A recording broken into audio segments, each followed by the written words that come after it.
بڑی بڑی یلغاریں ہیں اہل بیت علیہ السلام کے مکتب کے خلاف، اور دنیا اس بات کو سمجھ رہی ہے کہ اگر ان کو خطرہ ہے تو اہل بیت علیہ السلام کے ماننے والوں ہی سے خطرہ ہے۔ کس لحاظ سے؟ فکری لحاظ سے، کیونکہ دو دنیا کے اندر نظام اس وقت رائج ہو رہے ہیں، اور ایک ہے اہل بیت علیہ السلام کے ماننے والوں کا نظام، جن کے پاس ہر چیز کا جواب ہے، جن کے پاس علم ہے، جن کے پاس معرفت کی بات ہے، اور اس کے مقابلے میں ایک تکفیریت کا نظام آ رہا ہے۔ اسلام کا دشمن جو ہے وہ چاہتا ہے کہ تکفیری نظام کو تقویت کی جائے، ان کو رائج کیا جائے تاکہ لوگ اسلام سے دور ہو جائیں۔ دشمن کبھی نہیں چاہے گا کہ حقیقی چہرہ اسلام کا لوگوں کے سامنے آئے۔ جو اسلام دشمن ہے وہ نہیں چاہیں گے کہ اہل بیت علیہ السلام کے ماننے والوں کا صحیح چہرہ دنیا کے سامنے آئے، وہ چاہیں گے داعش کا ہی چہرہ آئے، وہ چاہیں گے کہ داعش کے نام سے ہی جو کچھ رائج ہو دنیا میں وہی اسلام کے طور پہ پیش کیا جائے۔ تو اس وقت ہمارا آج سب سے بڑا فریضہ یہ ہے کہ ہم اہل بیت علیہ السلام کی صحیح تعلیمات کو دنیا کے سامنے پیش کریں، حقیقی تعلیمات کو پیش کریں، محمد وآل محمد علیہ السلام کی حقیقی تعلیمات کو، قرآن کی اہل بیت کی تعلیمات کو۔ صرف ایک روایت پیش کرنا چاہتا ہوں، دوسری روایت بھی نہیں پیش کروں گا۔ امام معصوم فرماتے ہیں جب آخری زمانے میں تم حالات کو دیکھو تو اس وقت صرف دو کیمپ ہوں گے، دو خیمے ہوں گے نصب۔ ایک امام مہدی علیہ السلام کا خیمہ ہوگا، اللہم صلی اللہ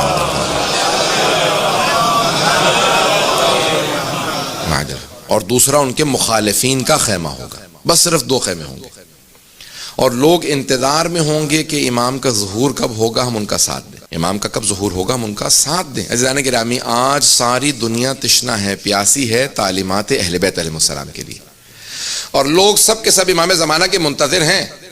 ہم بھی انتظار میں ہیں، دوسری دنیا کے لوگ بھی انتظار میں ہیں۔ ہاں، دجال کے بھی انتظار میں بہت سے لوگ ہیں، لیکن بے انتہا آج عیسائی، بہت سے غیر مسلم 12ویں امام السلام کے انتظار میں ہیں۔ جب ظہور ہوگا بہت سے ہم میں سے بھی بہت سے لوگوں سے پہلے امام کی بارگاہ میں پہنچ جائیں گے۔ ہاں، اس کو میں یقین سے پیش کر رہا ہوں۔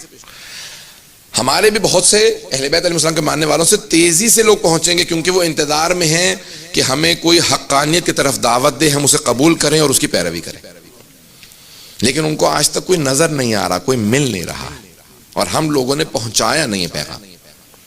تو اس لیے لوگ جیسے ہی حدیث میں ہے کہ بہت سے لوگ 12ویں امام کو دیکھیں گے اور ایمان لے آئیں گے، صرف دیکھیں گے اور ایمان لے آئیں گے، اور اکثر لوگ کہیں گے اس کا چہرہ بتا رہا ہے کہ یہ جو کچھ کہہ رہا ہے وہ عقل کے عین مطابق ہے، اس کے چہرے پہ عصمت ہے۔ لوگ دیکھیں گے صرف۔ مرحوم آیت اللہ بہجت نے انتقال سے پہلے ایک تقریر کی تھی جس کا بھی آج کل کلپ ہر جگہ چل رہا ہے۔ وہ کہتے ہیں کہ 12ویں امام اپنا تعارف کروائیں گے، دنیا کا کوئی ایسا آدمی نہیں ہوگا جو امام حسین کو نہ جانتا ہو، دنیا کا کوئی ایسا شخص نہیں ہوگا جو سید الشہداء کو نہ جانتا ہو۔ اور 12ویں امام آ کے اپنا تعارف کروائیں گے، الا یا اہل العالم، یہ نہیں کہیں گے اے شیعو، اے مؤمنو، الا یا اہل العالم، پورے دنیا میں بسنے والوں، عالم صرف دنیا ہی نہیں، اللہ بہجت کہتے ہیں کہ تمام عالمین کے لیے امام زمانہ اعلان کریں گے، ان جدی الحسین قتلوہ عدوانا، وہ جس کو بہت ہی ظلم و بربریت کے ساتھ شہید کیا گیا تھا وہ میرے جد حسین ابن علی تھے۔ یعنی کوئی ایسا آدمی نہیں ہوگا جس نے 12ویں امام کا، یعنی جس نے امام حسین علیہ السلام کا نام نہ سنا ہو۔ امام حسین کو ہر آدمی جانتا ہوگا، کربلا کا ہر آدمی نے تذکرہ سنا ہوگا، سنیں گے غور سے، سب کی توجہ میرے ساتھ۔ کہا سید الشہداء کو سب جانتے ہوں گے، اور 12ویں امام اپنا تعارف جناب ختم مرتبہ سے، جناب امیر سے، جناب سیدہ سے، امام حسن سے نہیں بلکہ 12ویں امام اپنا تعارف امام حسین سے کروائیں گے، کہ ہر آدمی امام حسین کو جانتا ہوگا اور یہ جانتا ہوگا کہ وہ مظلوم ہے۔ تو 12ویں امام کہیں گے ان جدی الحسین قتلوہ عدوانا، اور اس کے اندر مختلف الفاظ ہیں، 5 مرتبہ یہ اعلان کریں گے، ہر آدمی اپنی زبان میں اعلان سنے گا اور ہر آدمی اقرار کرے گا کہ ہاں اب یہ حق کی آواز بلند ہوئی۔ اور جب تعارف کروائیں گے تو روایت کے الفاظ ہیں کہ مکے سے ظہور کرنے کے بعد اپنا تعارف کروائیں گے، اس کے بعد سب سے پہلے مدینے آئیں گے۔ جب مدینے آئیں گے تو روایت کے الفاظ ہیں کہ مدینے میں آنے کے بعد جناب ختمی مرتبت کے روضے کی دوبارہ تعمیر کریں گے، کیونکہ روضے کی توہین ہو چکی ہوگی، اس کو گرا دیا گیا ہوگا، جنت البقیع کے حرم مسمار کر دیے گئے ہوں گے۔ اس زمانے میں کوئی مان نہیں سکتا تھا ایسا ہوگا کہ 1925 میں 1926 میں سب مسمار کر دیے جائیں گے۔ روایت میں یہاں تک ہے کہ خود روضہ رسول تک کو مسمار کر دیا گیا ہوگا۔ امام آ کے دوبارہ تعمیر کریں گے، ساری تعمیرات کریں گے، اس کے بعد سب سے زیادہ جو اہمیت دیں گے وہ اپنی دادی جناب سیدہ کی قبر کو تعمیر کی دیں گے۔ تو روایت کے الفاظ ہیں کہ جناب سیدہ کی قبر کا نشان بتائیں گے اور روضہ تعمیر کریں گے. اس کے بعد سب سے پہلے کربلا معلی جائیں گے. جب کربلا آئیں گے تو روایت کے الفاظ ہیں کہ ایک مقام پہ آنے کے بعد رک جائیں گے, اپنے نالین اتار دیں گے. ہر آدمی جو امام کو دیکھ رہا ہوگا وہ رو رہا ہوگا. اس انداز سے امام تشریف لائیں گے کہ دیکھنے والا ہر انسان گریہ کرے گا, روئے گا. روایت کے الفاظ ہیں جب تشریف لائیں گے تو سب سے پہلے امام حسین کے حرم میں داخل ہوں گے.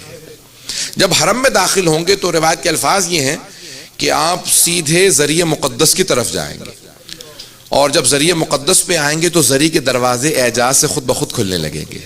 جب سارے دروازے کھل جائیں گے تو امام ذریعہ مقدس میں داخل ہوں گے, اور روایت کے الفاظ ہیں کہ اپنے دونوں ہاتھوں کو قبر مطہر کے اندر ڈالیں گے.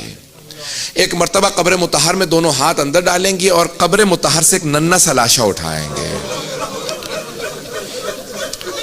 روایت کے الفاظ ہیں کہ 12ویں امام علیہ السلام جناب سید الشہداء کی قبر میں ہاتھ ڈال کے ایک ننھا سا لاشا اٹھائیں گے, اور اس لاشے کو اٹھانے کے بعد تمام مومنین کو دکھائیں گے اور ایک سوال کریں گے, رو کے ایک سوال کریں گے, مجھے بتاؤ اس بچے کا کیا جرم تھا, اس بچے کو کس جرم میں مارا گیا تھا. 12ویں امام علیہ السلام جناب علیہ السلام کا لاشا دکھا کے سوال کریں گے, کہیں گے بتاؤ اس بچے کو کس جرم میں مارا گیا تھا. پھر بہت زور سے سینے سے لگائیں گے, پیار کریں گے, کہیں گے کہ میرے جد نے اپنے بچے کو خود دفنایا تھا. اور پھر بھی لوگوں نے تیروں سے اس لاشے کو نکالا.